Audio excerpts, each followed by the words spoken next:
I'd like to talk a little bit about the organization structure, why we're doing here, why it's so important, and I don't want people to overlook it. Garvey, of course, he was born in Jamaica, and you know these islands, a lot of them have land, and there were plantations. So, but black people were able to keep a little bit of their culture straight from Africa. They were able to keep some different things that were harder to keep in America, which is bigger, had a larger white population. Garvey's organization was based on something in Britain they call friendly societies. So when these friendly societies, the organization came to, when the friendly societies came to the Caribbean, it would be a Congo society, a Yoruba society, a Fulani society. They try to keep their culture alive, and then eventually they became like a Bahamas society. But they amalgamated their culture gradually, and in the Caribbean, that's why you see in the Caribbean, they'll come over here, they'll create their own associations. And Garvey was able to leverage that togetherness, that structure from the African Caribbean heritage into building the UNIA, the base. Just as you're cooking, stew, you put the oil in first or something. He started with the Caribbean associations, and the Caribbean islanders with their own nations. And then he added the Black American churches and platforms and spoke with them. And then you start to see a federation where you get a church, you get 10,000 people at one time, 2,000 people at one time. So Garvey, just like a recipe, he started with the Caribbean associations, then he got the Black American Institution, and they said we're going to put aside our, elections and democracies and donkeys and elephant parties and Republicans. We're going to put that aside. We're going to unite in Africa. So it was a basic formula he used. Religion. If you think about it, it's a book study club. So that's why he was always talking about read hours a day, study ethnology, study the difference between tribes and races, know how we're going to organize what we have in common. A religion, we don't have to worry about religion because we have to worry about the books. We know the accurate information about religion, where it came from Africa. We just have to put these books in these institutions. We got to get these organizations to come together with Kemet Foundation and practice Garveyism. Just have a federation, or he called it the African Communities League. Get the Haitians involved. The Haitians are 25% of the Caribbean. They should be here. So in the Dominican Republic, some of them are black. That's another 25% of the Caribbean population. So we have all it takes. We have social media. A lot of this is going to be online.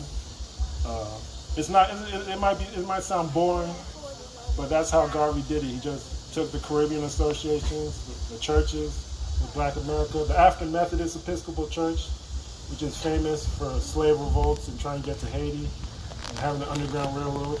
He took what was already there, Booker T. Washington model. In Alabama, you see what they're doing in Alabama, they're ready.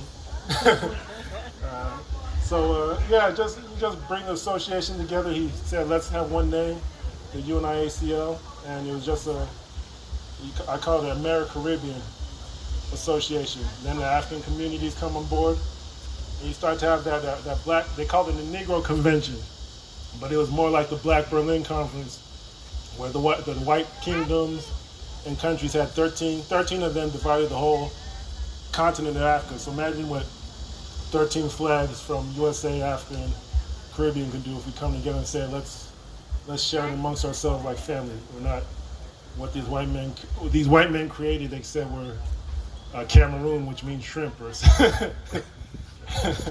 or South Africa, which is something that the white people came up with, and they took over the resources and said you got to get a passport when you're born here to be a South African. So they chopped us up and said black people can't come home. They gave us all these flags and visa requirements, destroyed our empires. If you see what's going on, and it's making the headlines with Mali and Burkina Faso and all these guys,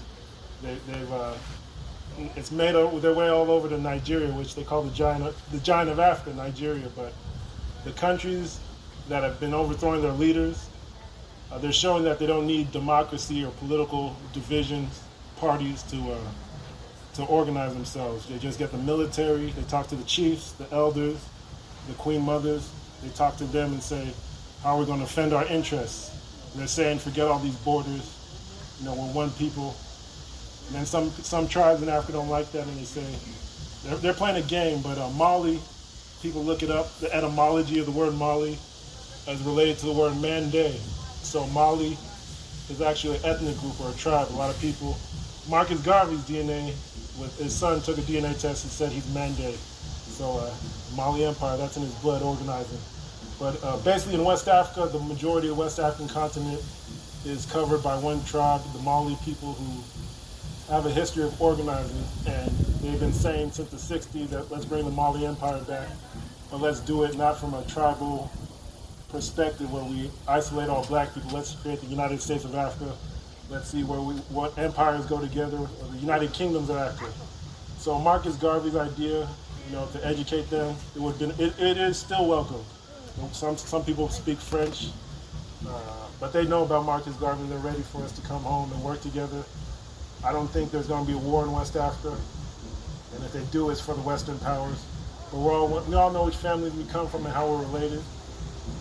So we're going to rely on Raphael and elders like him to bring the Caribbean together, and Africa's going to come along too. We have African associations in Jacksonville. Some of them are familiar with this flag and the idea of the Berlin conferences, or Garvey called it the Negro Convention.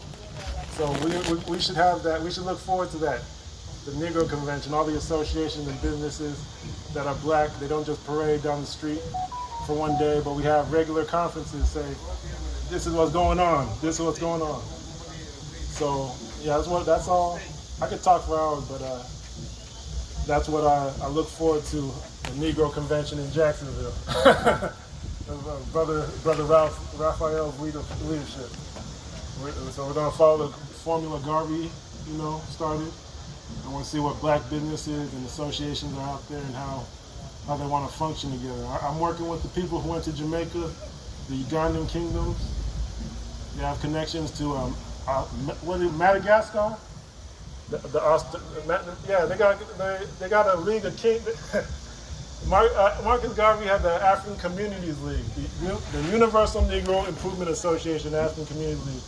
These Ugandans, they have the Ugandan Kingdoms and Cultural Leaders League, or Leaders Forum. In Africa, a lot of them just copied Marcus Garvey's formula, but they named it something else.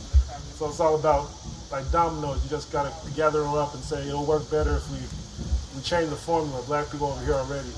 So we have the institutions, we know who they are, and they're ready to talk.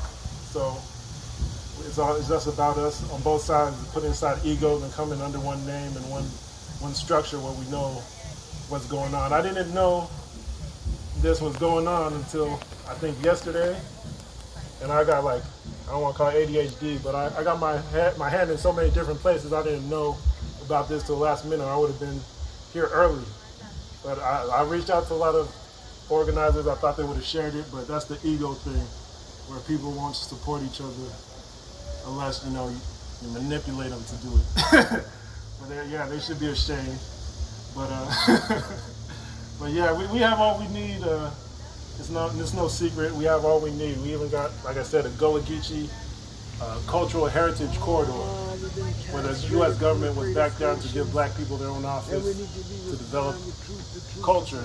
Culture can mean anything. So we could have an African Legion security on every block and say this is African culture. The Africans back home in the Caribbean, they back us. Let's patrol our own community as part of our culture. The Black Panther, the Panther Society in Africa, the Leopard Society. That Black Panther idea comes from Africa. So it's nothing we haven't done. It's just about using social media, this technology, this microphone. These ideas, just bringing them all together. I don't want to hog the mic, but I can. But I don't got much more to say. I'm just working on some stuff, but I didn't know Brother Raphael was still going, but this is a big opportunity, and we don't want to take it for granted. I spelled out the formula, started in Jamaica and the islands, came to America with the American institutions. Then Africa was supposed to come along, and here we are today. We're going to do it. So I don't have nothing much else to say. Bless up. Bless up. Bless up. Bless up. All right.